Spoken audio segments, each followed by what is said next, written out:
Hi friends, स्वागत है आपको हमारे चैनल स्टडी फॉर मंजिल में।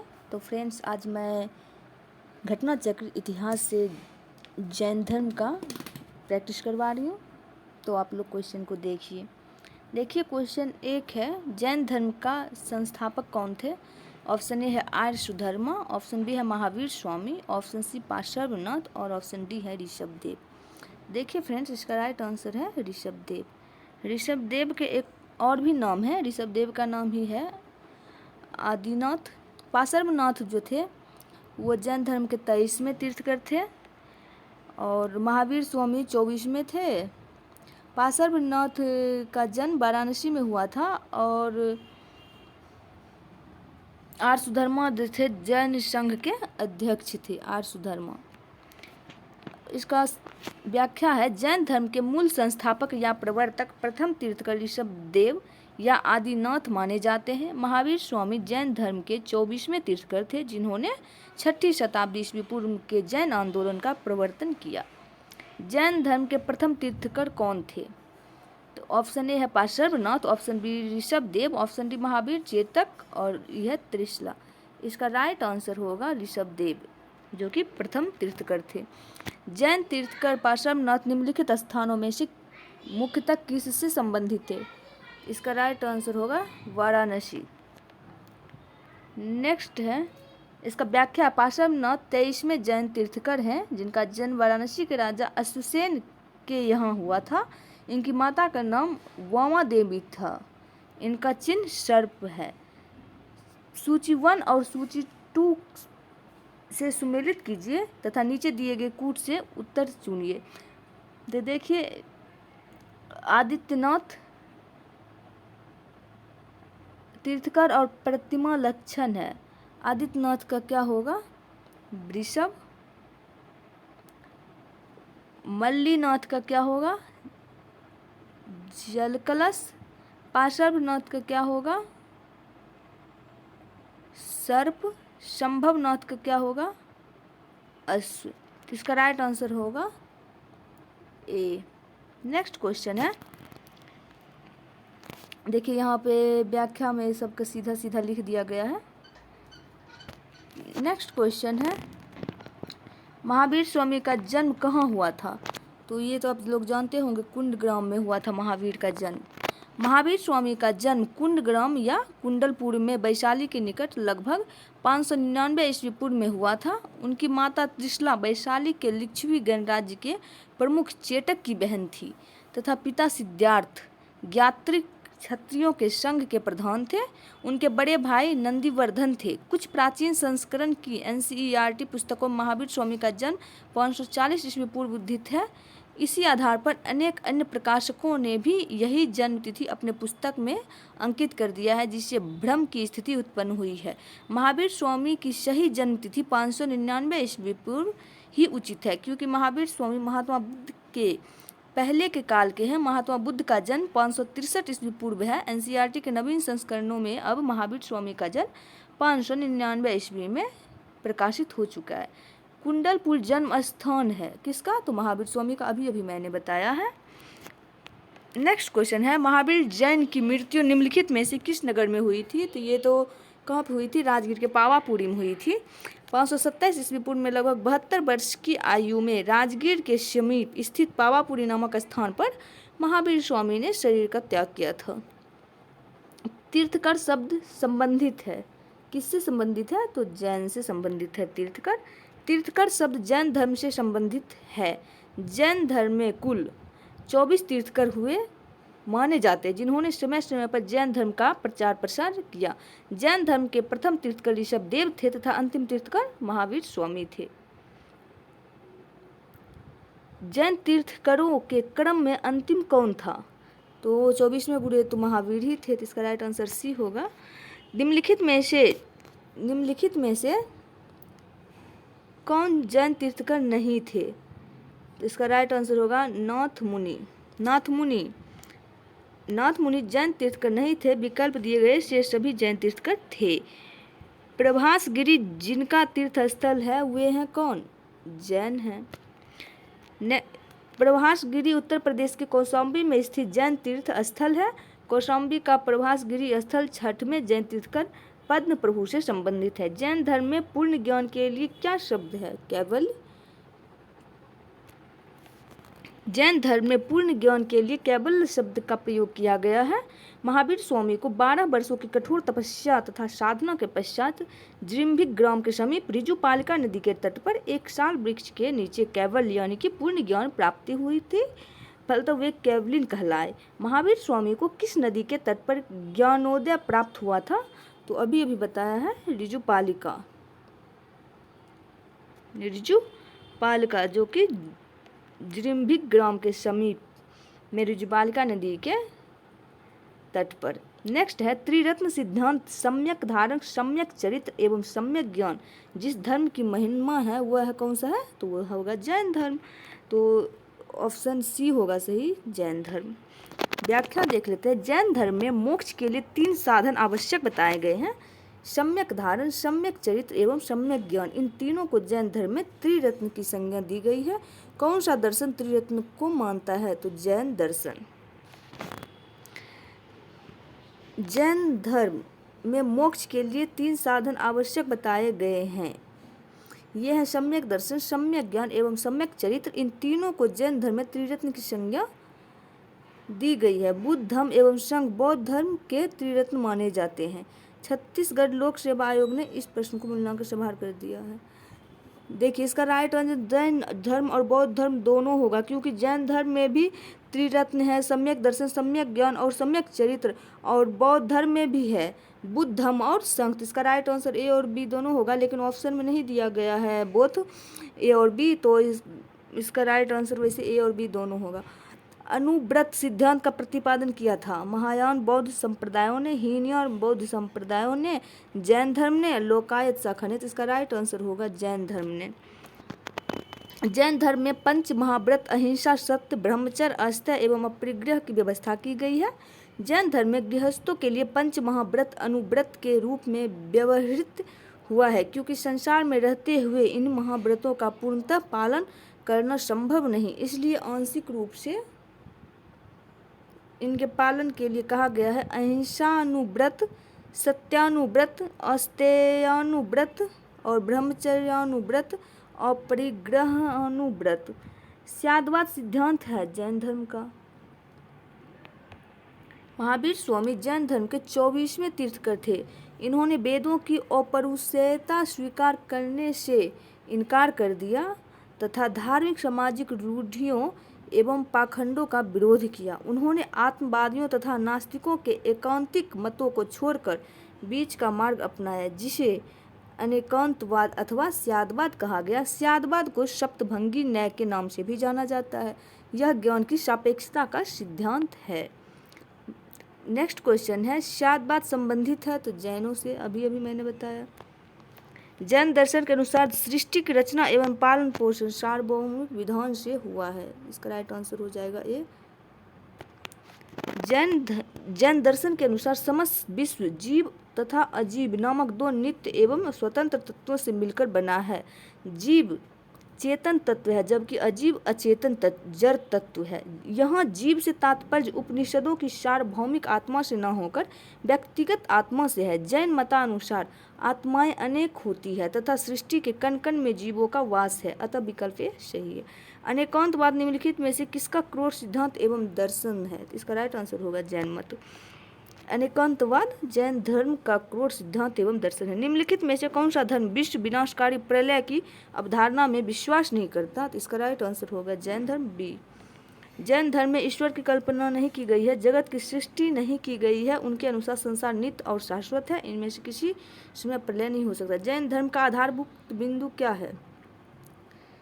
कर्म, निष्ठा, अहिंसा और विराग। इसका राइट आंसर हो जाएगा अहिंसा। अहिंसा जैन धर्म का आधारभूत बिंदु है। जैन धर्म में सम्यक चरित्र के अंतर्गत परिव्राजकों अथवा तापसों के लिए अहिंसा, सत्य, आस्तेय, ब्रह्मचर्य एवं अपरिग्रह का नाम 5 महाव्रत की व्यवस्था की गई। 5 महाव्रत कौन कौन से हैं? अहिंसा, सत्य, आस्तेय और ब्रह्मचर्य एवं अपरिग्रह। यापनीय किसका एक संप्रदाय था? तो जैन धर्म का था।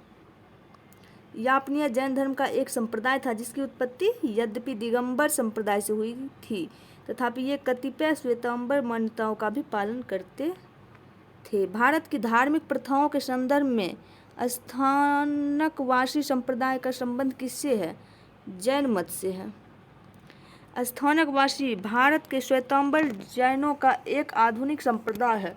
स्थानकवासी मूल समूह से इस अर्थ में भिन्न है कि वह मूर्ति पूजा एवं मंदिर के आचार को और स्वीकार करते हैं। इस संप्रदाय की स्थापना 17वीं सदी में लौकाशाह के नेतृत्व में हुई थी, जो पहले लूपांक या लौकागक्ष कहलाने वाले अमूर्ति पूजक संप्रदाय के सदस्य थे। लूपांक तथा लौकागक्ष दोनों समूहों की आस्था इस तर्क पर आधारित थी कि जैन धर्मशास्त्र में मूर्ति पूजा का उल्लेख नहीं है। स्थानकवासी संज्ञा मंदिर के बजाय मुनियों के ठहरने के स्थान जैसे लौकिक स्थलों पर धार्मिक कर्तव्यों के निष्पादन को प्राथमिकता देने के कारण आई है। इस समूह को कभी कभी ढूंढिया यानी कि खोजने वाला भी कहते हैं। निम्नलिखित में से कौन सबसे पूर्वकालिक जैन ग्रंथ कहलाता है? 14 पूर्व। 14 पूर्व प्राचीनतम जैन ग्रंथ है। अंतिम नंद राजा के समय संभूत विजय तथा भद्रबाहु जैसे जैन संघ के अध्यक्ष थे। यही महावीर द्वारा प्रदत्त 14 पूर्वों के विषय में जानने वाले अंतिम व्यक्ति थे। प्रारंभिक जैन साहित्य निम्नलिखित में से किस भाषा में लिखे गए? तो अर्धमागधी भाषा में लिखे गए। प्रायः सभी प्रारंभिक धार्मिक जैन साहित्य प्राकृत की विशिष्ट शाखा अर्धमागधी में लिखा गया है। इसके 12 अंग अर्धमागधी में ही है। बाद में जैन धर्म ने प्राकृत भाषा को अपनाया। ये ग्रंथ ईसा की 6ठी शताब्दी में गुजरात में बल्लभी नामक स्थान पर अंतिम रूप से संकलित किए गए। आज जैन साहित्य लगभग सभी भाषाओं में अनुदित है।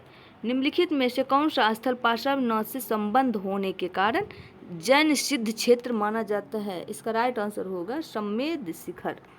पार्श्वनाथ जैन धर्म के 23वें तीर्थकर थे, जिनका जन्म वाराणसी में महावीर स्वामी से 250 वर्ष पहले 850 ईस्वी पूर्व में हुआ था। काशी के शासक इक्ष्वाकु वंशी अश्वसेन उनके पिता थे तथा महारानी वामा उनकी माता। 30 वर्ष की आयु के बाद उन्होंने गृह त्याग कर अपने जीवन वैराग्य और तपश्चर्या में लगवाया। सम्मेद पर्वत पर समाधिस्थ होकर कठिन तपस्या करने के उपरांत उन्हें 84वें दिन कैवल्य प्राप्त हुआ। इसी कारण यह जैन सिद्ध क्षेत्र माना जाता है। निम्नलिखित में से कौन सा आरंभिक जैन साहित्य का भाग नहीं है? तो इसका राइट आंसर हो जाएगा थेरी गाथा। थेरी गाथा बौद्ध साहित्य है। आचरांग सूत्र, सूत्र कृतांग और बृहत कल्प सूत्र आरंभिक जैन साहित्य के भाग है। जैन संप्रदाय के प्रथम विभाजन के समय श्वेतांबर संप्रदाय के संस्थापक थे स्थूलभद्र। नेक्स्ट क्वेश्चन है, मौर्य काल में मगध में अत्यंत भीषण दुर्भिक्ष पड़ा।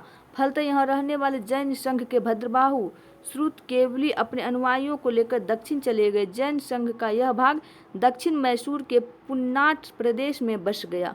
अकाल समाप्त होने के बाद भद्रबाहु अपने अनुयायियों के साथ यहाँ पुनः लौट आए, किंतु जैन संघ के नियमों को लेकर भद्रबाहु और स्थूलभद्र के बीच मत वैभिन्न हो गया। स्थूलभद्र अकाल के समय मगध में ही रहे और उनके अनुयायी भी वहीं थे। उन्होंने अपने अनुयायियों को सफ़ेद वस्त्र धारण करने के लिए निर्देश दिया, किंतु भद्रबाहु ने निर्वस्त्र रहने के लिए अपने अनुयायियों को शिक्षा दी। इस प्रकार जैन संघ में 2 संप्रदाय विकसित हुए, श्वेतांबर और दिगंबर। भगवान महावीर का प्रथम शिष्य था जमाली, जो कि उनके दामाद भी थे। भगवान महावीर का जन्म क्षत्रिय सामंत सिद्धार्थ के यहाँ 599 ईस्वी पूर्व में हुआ। उनकी पत्नी का नाम यशोदा था। उसने प्रियदर्शना नामक एक पुत्री उत्पन्न हुई। उस पुत्री का विवाह जमाली नाम के क्षत्रिय से हुआ था, जो बाद में महावीर स्वामी का अनुयायी बन गया। यह उनका प्रथम शिष्य था। जमाली जो था भगवान महावीर का शिष्य भी था, दामाद भी था और भांजा भी था। महावीर का प्रथम अनुयायी कौन था? इसका राइट आंसर होगा जमाली, जो कि उसका प्रथम शिष्य था। किस जैन सभा में अंतिम रूप से श्वेतांबर आगम का संपादन हुआ? राइट आंसर हो जाएगा पाटलिपुत्र में। चंद्रगुप्त मौर्य के शासनकाल में पाटलिपुत्र में प्रथम जैन सम्मेलन आयोजित किया गया, जिसमें श्वेतांबर आगम का संपादन किया गया। चूँकि प्राचीन जैन शास्त्र नष्ट हो गए थे, अतः उन्हें एकत्र करने के लिए चतुर्थ शताब्दी ईसा पूर्व में इस प्रथम जैन महासभा का आयोजन किया गया था, जिसमें भद्रबाहु के अनुयायियों ने भाग नहीं लिया था। निम्नलिखित कथनों पर विचार किए। वर्धमान महावीर की माता लिच्छवी के मुख्य चेटक की पुत्री थी, ये तो गलत है, चेटक की बहन थी। गौतम बुद्ध की माता कोलिय राजवंश की राजकुमारी थी, ये सही है। 23वें तीर्थकर पार्श्वनाथ बनारस से थे, ये भी सही है।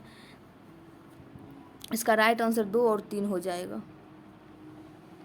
वर्तमान महावीर का माता त्रिशला तथा विदेहदत्ता वैशाली के लिच्छवी कुल के प्रमुख चेटक की बहन थी, न कि पुत्री। इसी कारण मातृपक्ष से वे मगध के हर्यक शासक बिंबिसार तथा अजातशत्रु के निकट संबंधी थे। द्वितीय कथन सही है। 23वें तीर्थकर पार्श्वनाथ का जन्म वाराणसी में भगवान महावीर से लगभग 250 वर्ष पूर्व हुआ था।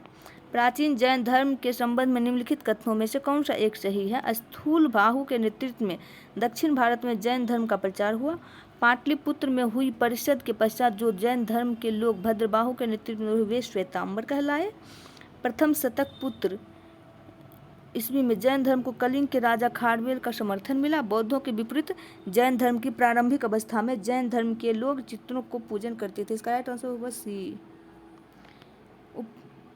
दक्षिण भारत में जैन धर्म का प्रचार आचार्य भद्रबाहु एवं उनके शिष्यों द्वारा हुआ था।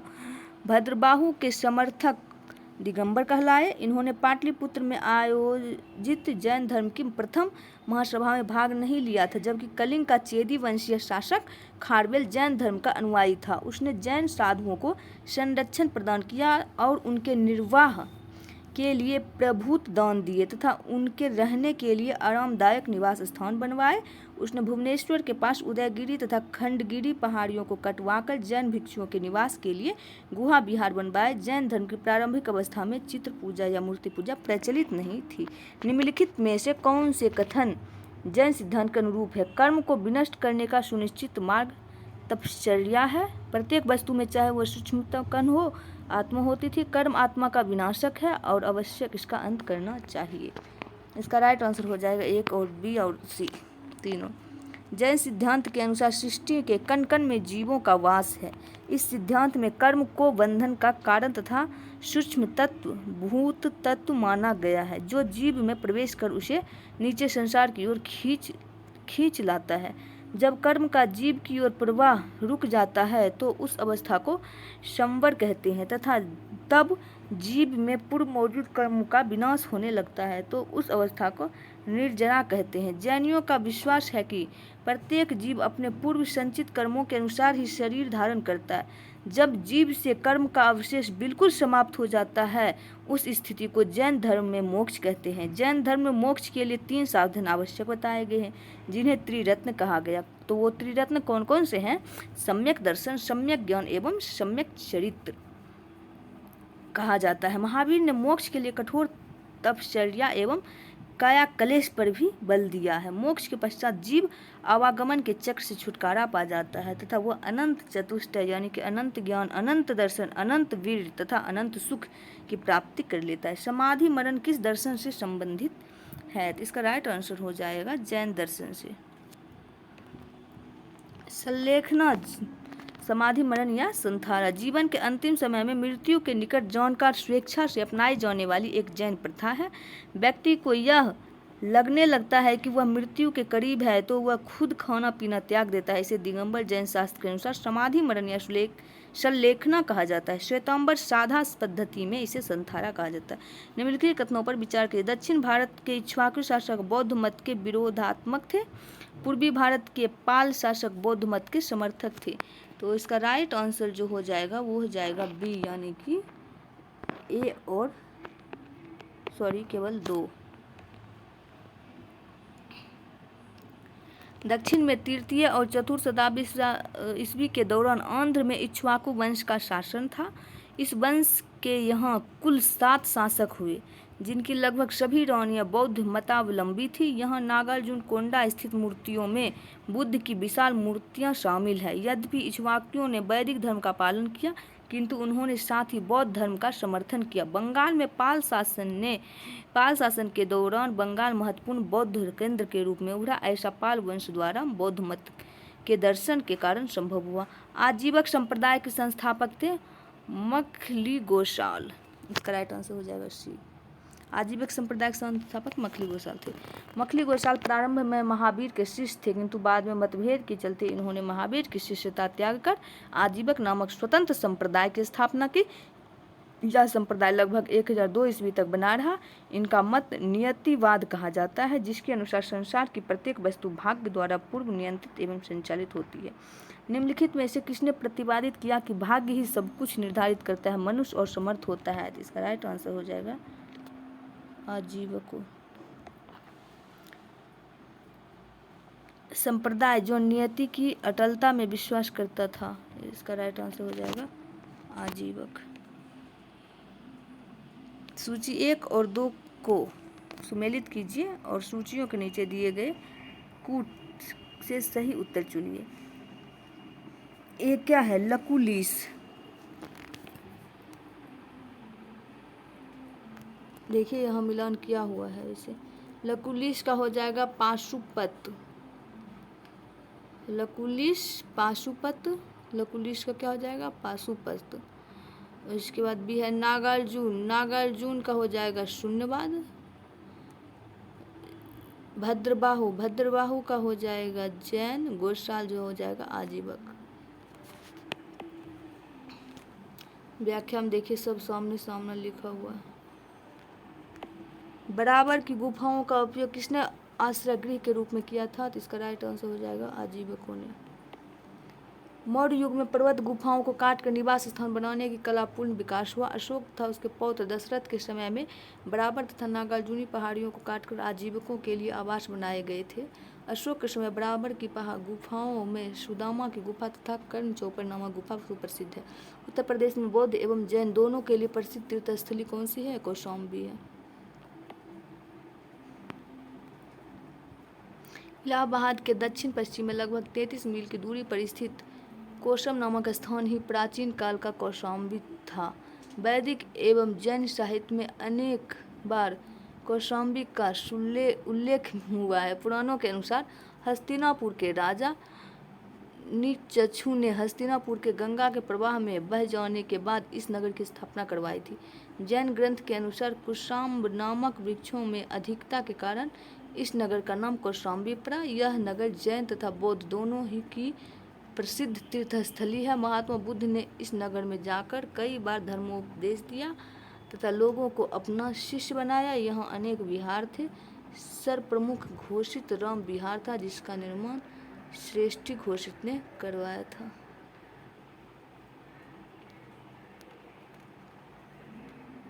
निम्नलिखित में कौन सा एक कथन सही नहीं है? श्रवण बेलगोला स्थित गोमतेश्वर की प्रतिमा जैनियों के अंतिम तीर्थंकर को दर्शाते हैं। भारत का सबसे बड़ा बौद्ध मठ अरुणाचल प्रदेश में है। और खजुराहो के मंदिर चंदेल राजाओं द्वारा बनवाए गए। होयसलेश्वर मंदिर शिव के समर्पित है। इसका राइट आंसर हो जाएगा ए।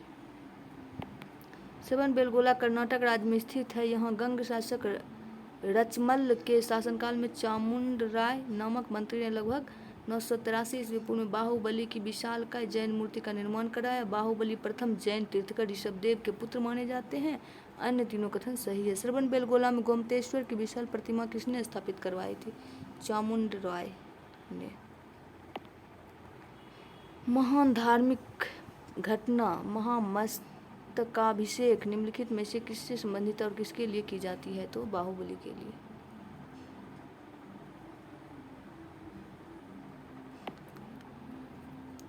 तो ठीक है फ्रेंड्स, इतना ही क्वेश्चन था जैन धर्म में। तो आई होप आप लोग पूरा वीडियो देखे होंगे। अब नेक्स्ट टॉपिक, फिर इसका नेक्स्ट टॉपिक आएगा। Okay, thanks for watching, bye bye.